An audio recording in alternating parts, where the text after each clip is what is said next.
কোথায় রে? কখন আসবি? তাড়াতাড়ি আয়, বসে আছি তো। ভাই এই তো চলে এসেছি তো ভাই। ওই তো ওখানে। আরে ভাই বল, এতবার করে ফোন করছিস কি ব্যাপার?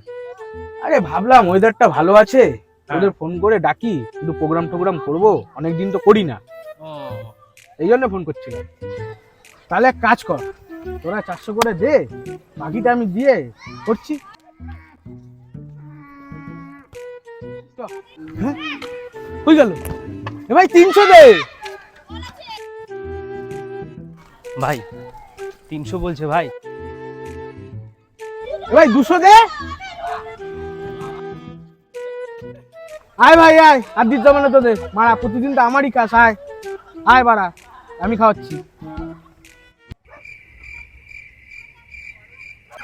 কই গেল বাড়াগুলো? গায়েব হয়ে গেল নাকি? তাহলে আমরা ফিতে খাওয়াবো, তাও এলো না। अभी मजा आएगा ना भिड़ो